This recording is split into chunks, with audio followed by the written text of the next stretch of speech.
Pues muy bien, queridos hermanos y hermanas, venimos a considerar esta mañana el principio del capítulo 16 del libro de los Hechos, que ha sido leído hace un momento, en donde el apóstol Pablo comienza, que podríamos llamar este segundo viaje o recorrido, en principio por las mismas iglesias donde él ya había estado.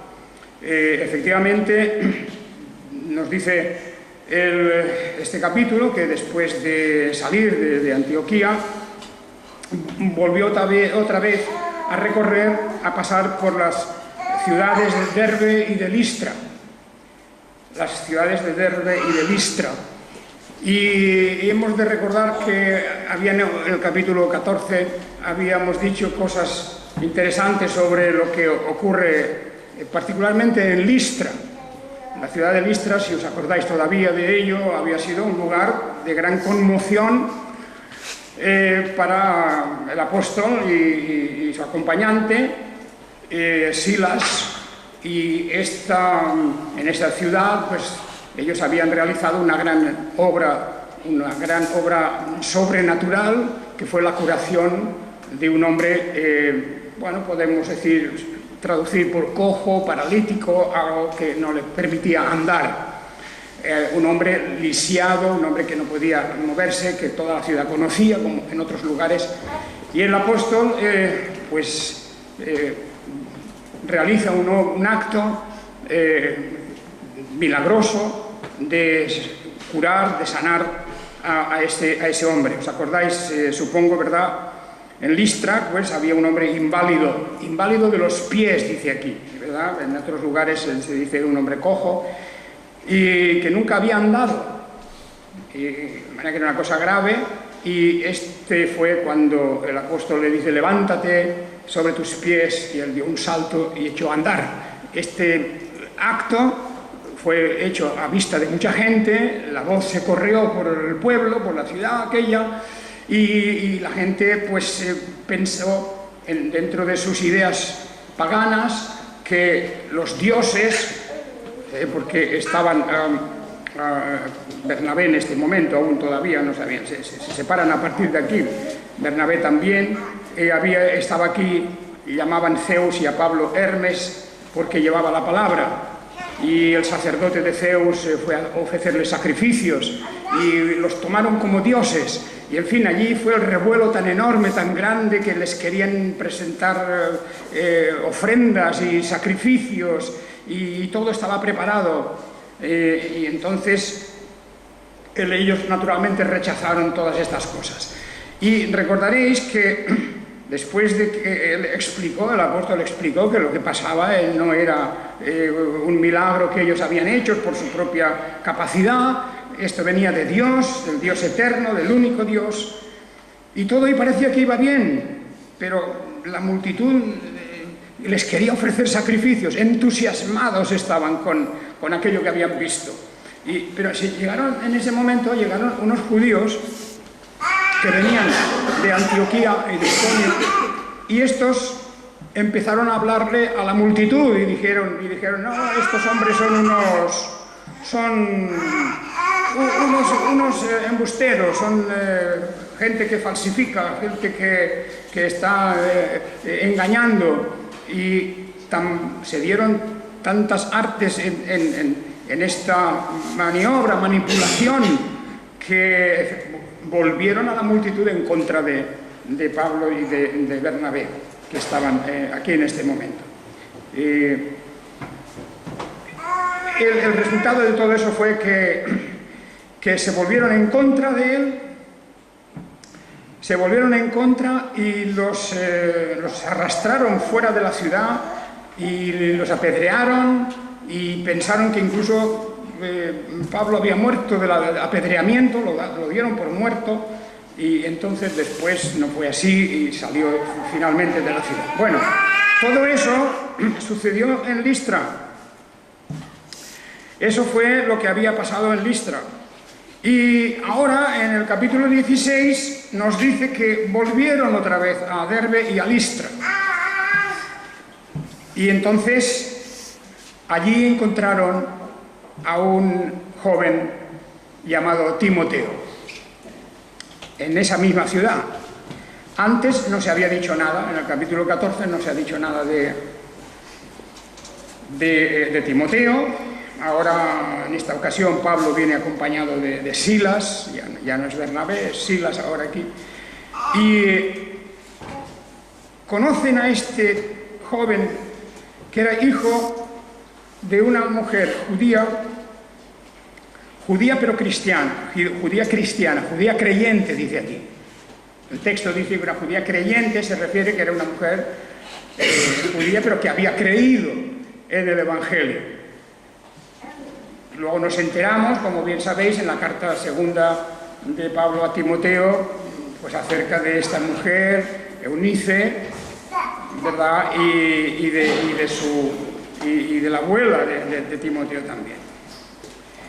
Y entonces toda esta cuestión viene a plantear una cosa muy importante, y es que Pablo, al ver que hablaban tan bien, tan favorablemente los hermanos de Listra y de Iconio acerca de Timoteo, él decidió que Timoteo le acompañara en ese viaje, que se iba a formar un pequeño trío de Pablo, Silas y Timoteo por un tiempo por lo menos, como su ayudante y como aquel que iba a ser de gran confianza.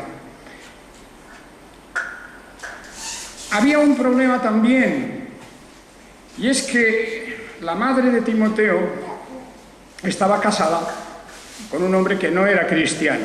Aquí dice un hombre griego. Griego, dice, el lenguaje bíblico significa pues que era uno de los que se mantenían en el paganismo. Es decir, simplemente no solamente era griego en cuanto a su nacionalidad, diríamos, y a su lengua, sino que en cuanto a su religión también. No era raro este hecho de que bien fueran antes de su conversión, o incluso hemos de suponer muy probablemente que también después de su conversión, algunos matrimonios eran de esta naturaleza. Por ejemplo, se nos habla en el caso de matrimonios de esta clase, pues se nos dice que aun a pesar de que una de las dos partes no era creyente, que eso no era motivo para romper el matrimonio. Aquí tenemos también esa instrucción en la Escritura, muy diferente de la que vemos en un punto concreto en el libro de Nehemías, si no recuerdo mal ahora. En el libro de Nehemías hay un momento en que este gran profeta, viendo que prácticamente, pues yo no diría la totalidad, pero una parte muy importante del pueblo de Israel en el exilio se había casado con mujeres, los varones se habían casado con mujeres paganas, con mujeres no creyentes, no judías, pues él mandó deshacer aquellos matrimonios. No es así en el Nuevo Testamento. La recomendación es que, aunque esté casado con alguien que no es creyente, que no deshaga el matrimonio. Primero porque hay una esperanza, una posibilidad de que la persona que no es creyente pues pudiera llegar a la fe, a ser creyente, ¿verdad? Pero aparte de eso es por otras cuestiones relacionadas con el mismo hecho del matrimonio. Yo sé que muchas veces se apela al libro de Nehemías como ejemplo, que creo que no es un buen ejemplo para los que vivimos en la gracia y los que estamos ya fuera de la ley.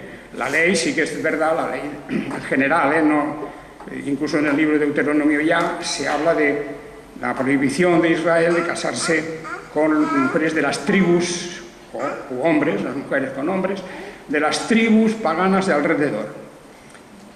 Y esto, sin embargo, ese espíritu ratificado por Nehemías no se traduce en el Nuevo Testamento en lo mismo, como es el posible hecho de que la madre de Timoteo, pues no sabemos en qué punto se casó, de todas maneras no se separó, y el hecho de que eso también consta como una doctrina apostólica de que matrimonios que ya están hechos no se separen. Matrimonios me refiero de diferente religión, Pero bueno, el problema principal en realidad no es este. El problema principal es que como el padre de Timoteo no era judío, a Timoteo no lo habían circuncidado de pequeño. Este digamos, es el asunto importante. No lo habían circuncidado. No sabemos si el padre se opuso, si la madre no quiso presionar, o si la comunidad judía no lo aceptó, no sabemos. Pero como Timoteo no estaba circuncidado, había un problema para que fuera aceptado y recibido entre los judíos, sobre todo ahora que él y Pablo iban a viajar visitando sinagogas en que Timoteo también iba a hablar a las congregaciones y se presentaba en realidad como un judío, igual que Pablo. Y este era un problema importante, de manera que el apóstol decidió hacer que se circuncidara, que Timoteo, un joven ya de, vamos a poner unos 20, 22 años tal vez, que se circuncidara. Y esto era para abrir el camino a que él pudiera hablar a los judíos, a que él pudiera testificar a los judíos como judío. Fijaos el hecho importante, porque esto nos plantea una cuestión muy importante, y es que podríamos preguntar, ¿hizo bien el apóstol Pablo en presionar para que Timoteo se circuncidara? Indudablemente hemos de responder, yo al menos, yo creo que hizo muy bien, puesto que la utilidad de Timoteo en adelante era 100%, podía hablar a judíos, podía hablar a gentiles, pero, claro, nosotros leemos más adelante, leemos sobre todo en la carta a los Gálatas, cuando toda la controversia, ya desde antes del famoso concilio de Jerusalén y a lo largo de casi todo el siglo I, toda la controversia era: ¿hay que circuncidarse o no hay que circuncidarse? En cuanto a los gentiles, los que se convierten, que no eran judíos, a estos hay que circuncidarlos, y los judaizantes decían claro que sí, y que tienen que guardar la ley, como todos. Y Pablo es donde ahí pone el freno y dice: de ningún modo no se deben circuncidar, porque si se circuncidan están obligados a guardar toda la ley. ¿Os acordáis? Palabras muy fuertes del apóstol Pablo en la carta a los Gálatas, que os leo del capítulo 5, dice: para la libertad nos libertó el Mesías. 5:1 de Gálatas. Para la libertad nos libertó el Mesías. Estad pues firmes y no estéis otra vez sujetos al yugo de esclavitud. Mirad, yo, Pablo, os digo: si os circuncidáis, de nada os aprovechará el Mesías. Esto es categórico. Es categórico, claro, esto lo escribe después de lo que ocurrió con Timoteo. Pero fácilmente alguien podría decir acusar al apóstol Pablo de incongruencia, de que en un sitio dice una cosa y en otro dice otra. Podría haber quien se lo tomara así. El hecho es verdad, el hecho es cierto que a Timoteo le dice: tienes que circuncidarte. Y aquí les dice a los Gálatas, a todos los Gálatas, a todas las iglesias cristianas en Galacia: vosotros, si os circuncidáis, de nada os aprovechará el Mesías. O sea, renunciáis a la fe cristiana, renunciáis a la salvación por la fe, por la gracia de Dios. Otra vez tenéis que iros a al cumplimiento de la ley, que es imposible. Con esto nos damos cuenta un poco de vamos a decir, de la forma que el apóstol tiene de interpretación de las Escrituras. Primero hemos de conocer las Escrituras, y por eso hacemos, si Dios quiere, vamos a hacer un plan de lectura, para que conozcamos las Escrituras. Pero también tenemos que saber interpretar las Escrituras, porque ya también se nos advierte, se nos avisa que la cuestión de la interpretación de la Escritura es un camino resbaladizo. La interpretación de la Escritura, pues se puede hacer de muchas maneras y muchos llevan el agua a su molino, diríamos, ¿verdad? La interpretan como les va bien para otras ideas que tienen. O sea que la Biblia, que es un libro maravilloso, abierto, es un libro que tenemos a nuestra disposición, la Biblia tiene que pasar por el filtro de nuestra mente y de nuestro espíritu. Y cuando la Biblia, la palabra de Dios, pasa por nuestra mente y espíritu, hemos de ver si el resultado que ofrece, que sale de ahí, es conforme a toda la Escritura. Y por eso se nos habla aquí en el texto bíblico, los apóstoles, Pedro también y otros, hablan de cómo hay los quienes tergiversan. Y efectivamente, ya veremos en la historia de la Iglesia cómo los principales hechos que ocurren en el siglo I, II, III, etcétera, son las luchas contra las herejías, contra malas interpretaciones de la Biblia. Y esto es fundamental. Por eso más adelante enseguida salió lo que llamamos el credo apostólico, el credo de los apóstoles, ese credo que hemos aprendido muchos, pues sobre todo en la Iglesia Católica Romana, pues el credo es una cosa normal de aprenderla. En las iglesias protestantes no tanto, no sé por qué, porque el credo apostólico, tenemos un librito, por cierto, que se llama 12 artículos, en donde es un pequeño comentario del credo apostólico. El credo apostólico es un buen documento, es una buena confesión de fe, no lo tiene todo, pero tiene los fundamentos de la fe cristiana. De manera que no despreciemos el credo y tampoco despreciemos el Padre Nuestro si esa oración la tomamos como debemos tomarla, como un modelo, como un esquema de lo que tiene que ser la oración. O sea que en la Biblia se nos presentan cosas ya, digamos, una pauta, una forma de interpretar la Biblia, porque es importantísimo esto. La tergiversación de las Escrituras, eso es un fenómeno que ya encontramos en el siglo I. De manera que lo que ocurre aquí es que el apóstol Pablo no aplica la idea de circuncisión para guardar la ley en el caso de Timoteo. Dice, no, esto es simplemente un hecho, que la gente sepa que estás circuncidado, que los judíos sepan que estás circuncidado y por lo tanto no te hagan el vacío, no se alejen de ti. Es decir, tú preséntate como un judío porque eres de madre judía. Es más, en la tradición judía es la madre la garantía de que una persona es o judía o pagana. Si es de madre pagana es pagano y si es de madre judía es judío.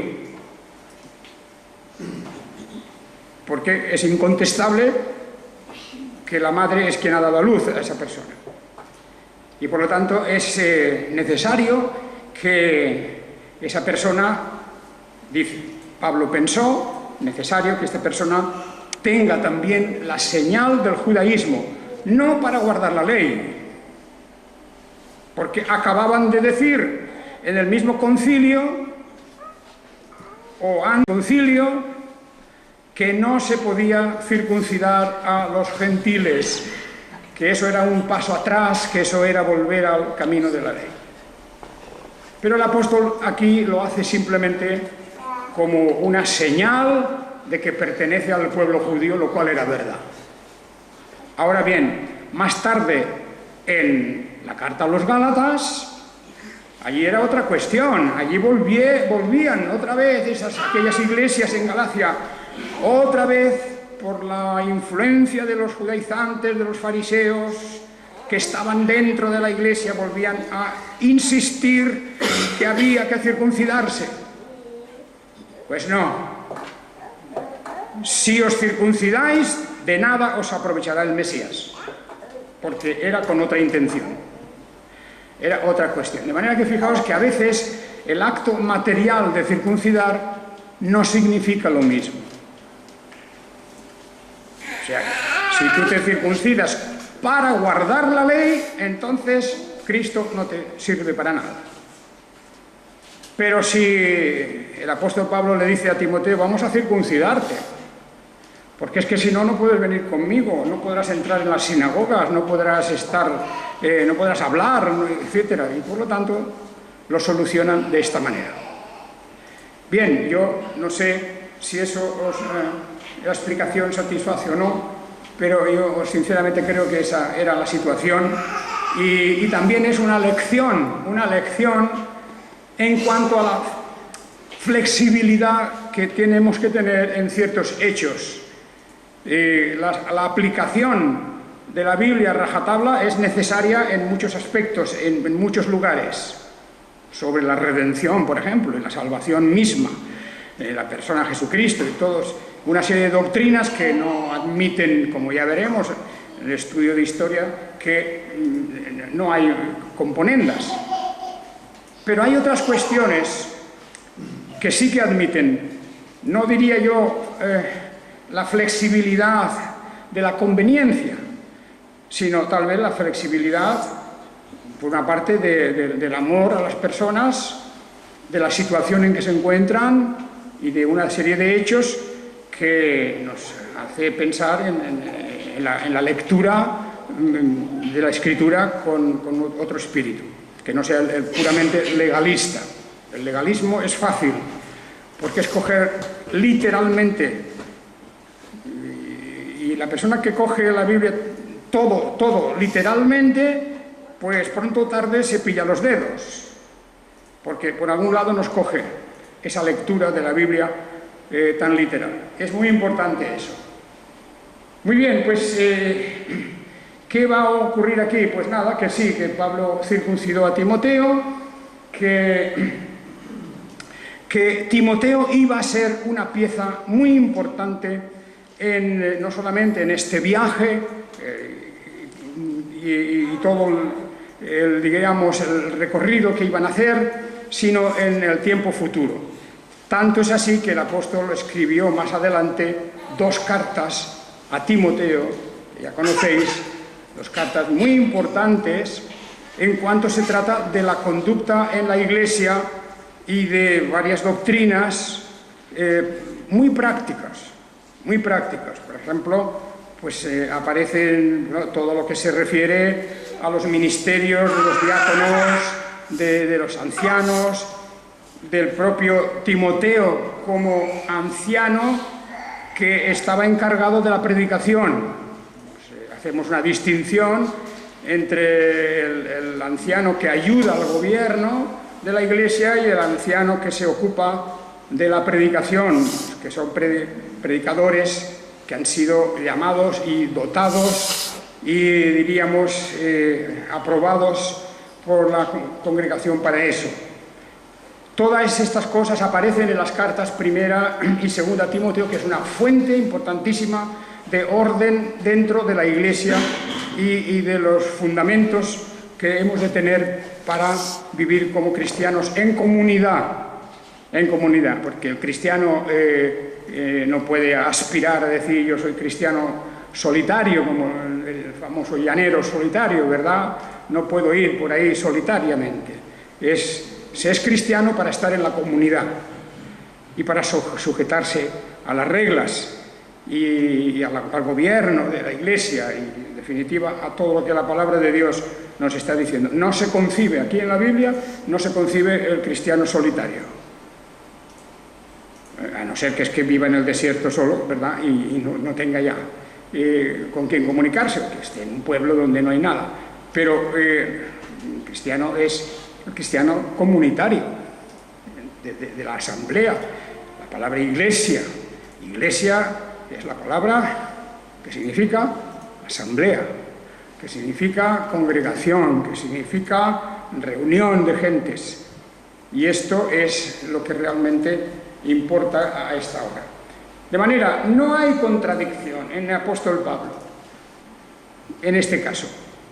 No hay ninguna contradicción. Me diréis, bueno, claro, los apóstoles es que no se equivocaban nunca. No, eso no es verdad. La Biblia nos dice el respeto que hemos de tener a las Escrituras como palabra inspirada es una cosa. Pero dentro de la Escritura a veces se cuentan cosas que afectan a los apóstoles también. Bueno, particularmente aquel hombre tan atrevido llamado Pedro, el apóstol Pedro, tan atrevido en unas cosas y tan cobarde para otras. Fue quien negó al Señor Jesucristo, pues por miedo simplemente. Pero no fue eso solo, el mismo apóstol Pedro, ¿os acordáis vosotros? ¿Os acordáis vosotros de cómo el apóstol Pablo tuvo que reprender a Pedro por su hipocresía? En una ocasión en que el apóstol Pedro comía ya normalmente con los gentiles. Eso, para un judío, comer con un gentil era un gran pecado y era sobre todo un motivo de rechazo de los demás judíos. Pero Pedro estaba habitualmente frecuentando la casa de gentiles, fueran cristianos o no, comía con ellos. Y un buen día aparecieron por allí unos hermanos que venían de Jerusalén, seguramente no eran inspectores, pero seguramente era gente importante que venía de Jerusalén, y entonces Pedro, viendo que habían venido unos de Jerusalén, judíos cristianos, pero estrictos, entonces Pedro pensó, uy, si me ven comer con los gentiles, me van a reprender. Esto lo decía nada menos que un gran apóstol, Pedro, aquel sobre el cual el Señor había dicho cosas tan maravillosas. Tú eres Pedro, y sobre esta piedra, la confesión que había hecho, edificaré mi iglesia, etcétera, todo eso. Pero Pedro se acobardó y él y otros más de su grupo cometieron la hipocresía de decir, uy, no, ahora nos retiramos de comer con los gentiles, mientras estos estén aquí no comeremos con los gentiles. Cosa que en las Escrituras se llama hipocresía, dar una imagen falsa de lo que estaban haciendo. Bien, pues esto todo es para lo que digo de cómo debemos de leer las Escrituras, y el apóstol Pablo aquí ha tomado, digamos, da un paso muy atrevido. Da un paso muy atrevido. No debéis circuncidaros. Eso ya lo había acordado antes los hermanos en Jerusalén. Pero tú, Timoteo, te vas a circuncidar. No para guardar la ley. Pero esa operación hay que hacerla. Porque si no, no puedes presentarte delante de otros judíos a predicarles el Evangelio de la gracia. Son historias interesantes que pronto o tarde, pues en la vida nos encontramos con situaciones así. Nos encontramos con problemas en la vida y bueno, hay dos maneras, claro. El que quiere llevar a rajatabla absoluta todo, como digo, pues es fácil cogerle los dedos. Es fácil porque la interpretación literal, a rajatabla, a veces ni siquiera diferenciando entre el Antiguo y el Nuevo Testamento, las diferencias. Por cierto, os recomiendo que leáis en las instituciones el pasaje que habla de la diferencia de interpretación de Antiguo y de Nuevo Testamento, que eso es muy, muy importante. Y termino ya diciendo que este pasaje de Hechos es precioso porque significa que en este viaje Pablo tenía la intención de ir visitando otras ciudades de Asia Menor, y tal vez de adentrarse más hacia el este. Tenía esa intención, pero cuando iban a Misia, una ciudad llamada Misia, que intentaban ir a Bitinia, y ya acercándose a los límites del Asia Menor para pasar seguramente al Asia continental, pues allí dice que el Espíritu, y si tenéis la versión que leemos aquí, el Espíritu de Jesús. En algunas versiones leeréis el Espíritu del Señor, el texto griego fidedigno, el texto griego publicado por la misma Sociedad Bíblica hoy, el Kurt Aland de la edición 27, con los mejores manuscritos, nos dice el Espíritu de Jesús. No dice simplemente el Espíritu, como algunas versiones. No dice el Espíritu del Señor, que eso es muy amplio. Dice el Espíritu de Jesús no se lo permitió, y entonces, atravesando Misia, bajaron a Troas, y desde ahí fue el momento, como veremos, que tuvieron una gran visión. La visión que consistió en un varón vestido con el traje de Macedonia y que estaba allí rogándole, diciendo: pasa Macedonia y ayúdanos.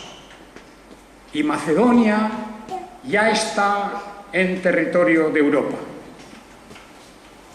Ya está allí pegadito a Grecia, y era un paso fundamental para que el Evangelio llegara a Europa. Hasta ahora nos hemos estado moviendo, siempre en Asia Menor, siempre en tierras de Palestina, pero ahora pasa a Europa.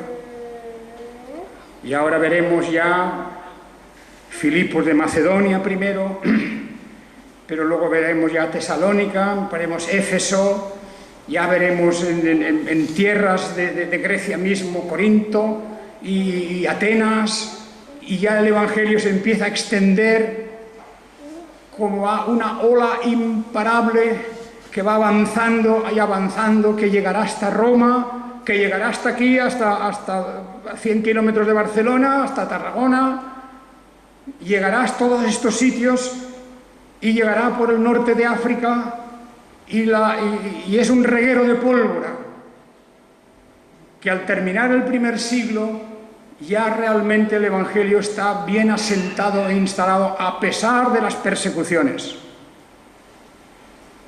Y debemos dar gracias a Dios y gloria a Dios porque nosotros somos herederos de eso.